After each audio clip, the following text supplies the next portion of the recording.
So when you go up to the tee box on hole one, you're going to be going off a par three. So sorry for the technical difficulty. My camera was kind of messed up. We were able to get that fixed. But pretty much, so you go to the first tee box, you're par three. What does that mean, right?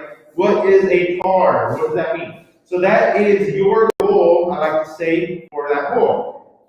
Golf courses have a set goal for the player. And like I said, the first hole is going to be a par three. I go to hit. Every time I hit, I'm counting my strokes. Like I said, the golf course sets that score for you. So if you're an average golfer, you like to play golf on weekends with some buddies. You play with your friends and family after school or on the weekend. That might be your par. You might want to change it based off your personal par. But for the most part, when I play golf courses, I go off what the golf course recommends, right? So par three means I hit it onto the putting green in one swing, right? And then I have an opportunity to two putt, and then I get a zero if I do that. So if I go up to hole one, and I get it in three swings on a par three, I am getting what's called par, right? That's where that word comes in, because I met the previous numbers. On my scorecard, you would write 3, but your total score still going into the second hole would be 0, okay? This is where it gets kind of confusing. If I go up to the first tee box, and instead of 3, I have an eraser right here instead of using my hand, instead of 3, I say I get a 4. Taking 4 swings to get into the hole, right? Something went wrong with my swing. Now my total score is 1 over the par. So par on that hole is 3. I scored a 4. I'm 1 number bigger than that par. So now I'd be at a positive 1, plus 1, or just 1, right? If I get a 5, right? Say taking 5 swings to get into that hole, I would now be at a positive 2, right? I'm 2 swings over par. So you start adding, you start getting a positive sign if you go over par. So this is where it gets weird. Golf is a game where it's better to have a negative score instead of a positive score. So say I go up to hole 1 and I get a 2.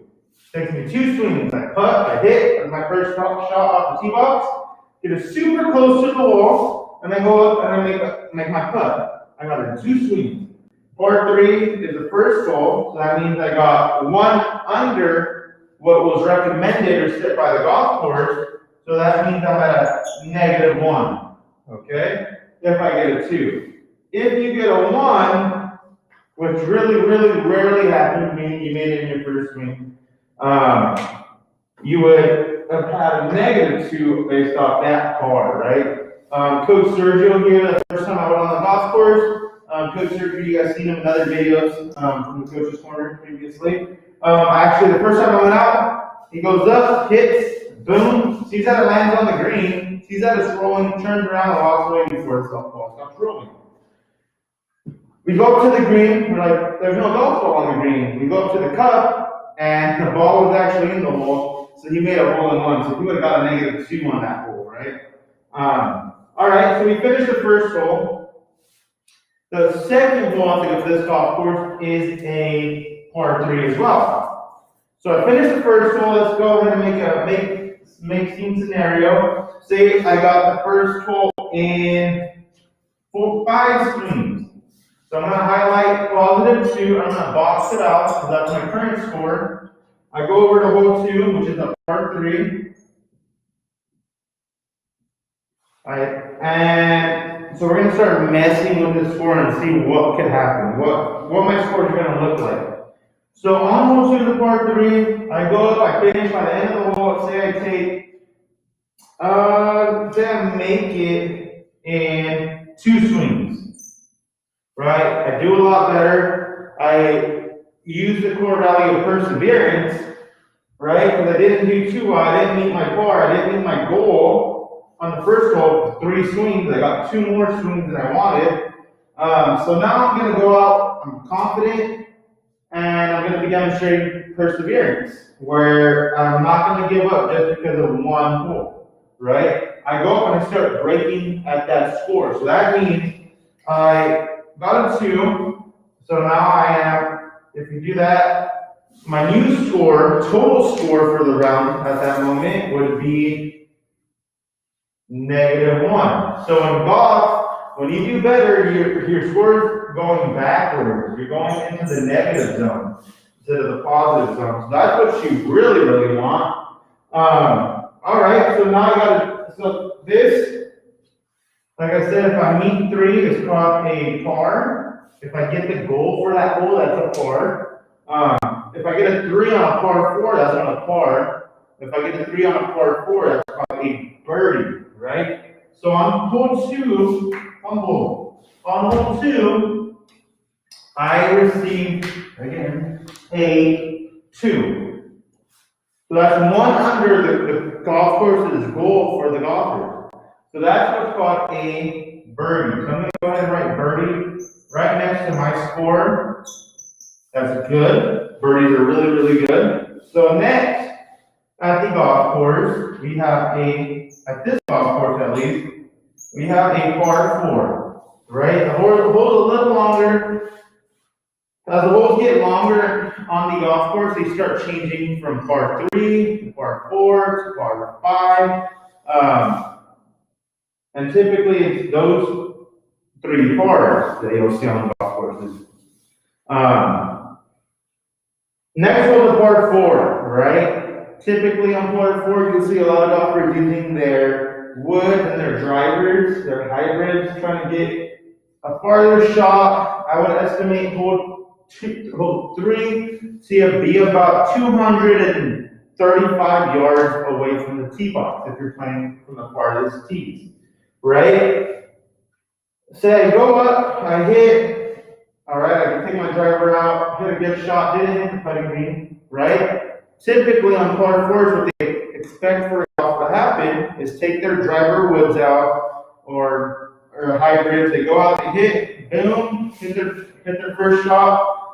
They typically might not get it on the green, so that's why it's a par 4. So now the golf course is expecting your goal to be a 4 by hitting the first shot, chipping on, and then 2 putting, right? So that gives me a total of 4 swings, right? So if I get 4 swings on that shot, right, I'm at par, my score would have not changed from that +1. So that's where it gets really, really confusing is, okay, why is my score not changing even though I took some swings that you might be thinking when you first start playing golf. And it stayed the same. It's when you want your score to go down, right? That's the end goal. If you watch the Masters this past weekend, or if you've seen ESPN or the news and they're talking about these golf tournaments, they're typically talking about the top, like maybe 5 golfers from that tournament. And I believe Dustin Johnson shot one of the best rounds in the PGA Tour. And he scored, I think it was something like crazy, like -20 for the weekend. So professionals, they play several rounds, and they add their score from each day. So say at the end of this round, I'm able to get back to, I do well because I'm using the core value of perseverance and controlling my emotions on the golf course. I have a vision for where I want to finish at, and that's at -1 for the day, meaning I shot 1 under the course's goal for me, right? So say I finish at -1, that's a pretty good, impressive score. This golf course at the first tee isn't too difficult. We have a handful of par 3s that allows you for opportunities to finish at a -1, right? So we have a handful of, I want to say it's 4, 5 par 3s. 2 of them are within 100 yards. One's just outside of 100 yards, I believe at 120. The other 2 are at 140-ish, 150-ish yards. So they're all kind of doable depending on the cup location. But for the most part, say I finished at a -1, I'd be really happy with myself. And what did I start the round with? The first hole shows that I got a 5. I had started the day with a +2, right? Doesn't really matter in golf where you start. Like I said, professional golfers are able to play multiple rounds in a tournament. So say they go in on a Thursday, a Friday, and a Saturday, and they're playing these rounds of golf. Typically they finish on Sundays. They're adding their score from each day. Yes, you want to have and play your best golf each day, but it's not the end of the world because you're only able to control your golf game. I can't control my opponent's golf game, right? So maybe my opponent might have a bad 2 golf days and I play and I have 1 bad golf day, but I'm able to capitalize off of it, right? I'll give one example before I kind of end the segment. So I talked about scoring each stroke under. I'll do one quick thing. So on a hole, if I have a par 4, if I shoot a 3, that's a birdie. If I shoot a 2, that's an eagle. Now here's where it gets confusing, but it gets kind of easy. So if I shoot a 5, I go over par, that's a bogey. If I shoot 2 over the par, whatever hole it is, right? So it could be a par 4, it could be a par 3. If I shoot 2 over, you just start adding the word in front of bogey, it's double bogey, and so on, right? So 1 under par is a birdie, 2 under eagle, 1 over is a bogey, 2 over is a double bogey. So there was a gentleman by the name of Tiger Woods, a professional golfer, really famous golfer. He played in the Masters, right? And I want to say it was his last day out on the course, he went to one famous hole where kind of golfers have a small knockdown. I want to say it's hole 12, if I'm correct.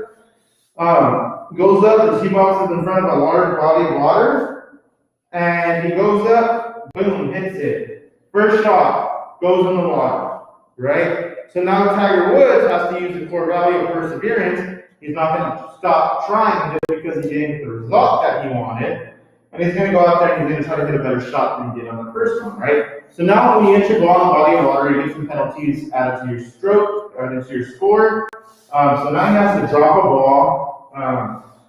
Second shot, he goes up, hits it from a little bit closer than the tee box, boom, hits it into the water. He actually gets it on the green and it rolls slowly back down into the water because the way the course is designed is more challenging for these pros. Finally, his third shot he goes, he's like, all right, I'm going to hit it over the green. I'm going to ensure that I get my ball over. So he goes, gets it in a bunker, a sand bunker, right? Those traps that are out on course for your golfers to really test their golf game. Hits it in a bunker, okay, so I'm like, all right, so now keep in mind, this is a par 3, right? He's on a par 3, first shot is water, second shot is water, third shot is in the bunker, right? Now what happens from here is he hits it, boom, and he hits it too hard, and it rolls into water.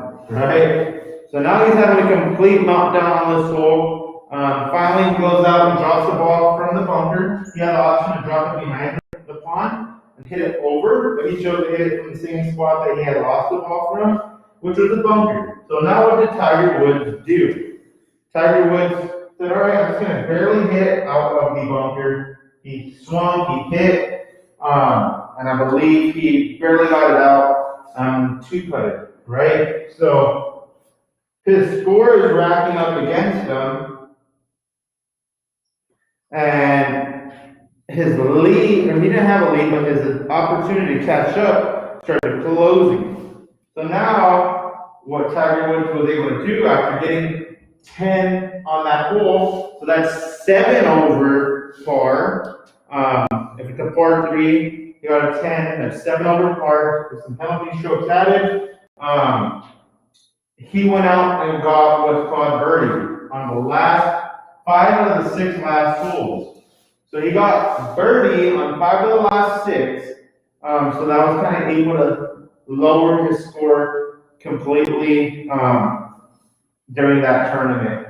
So if you ever are watching a round of golf, if you're watching SportsCenter, ESPN, whatever sports broadcasters you like to watch and follow, your local news broadcasters, and talking about golf, the scoring does get kind of confusing. You might see some minus numbers. You'll see the grand finale guy, Justin Johnson of the Masters, the guy who wins these tournaments, are winning these tournaments. Their number is going to be in the minuses. It's going to be the smallest number there is, which was, I think it was -20 in this last round, right? So that's kind of a quick breakdown on how the scoring of golf is.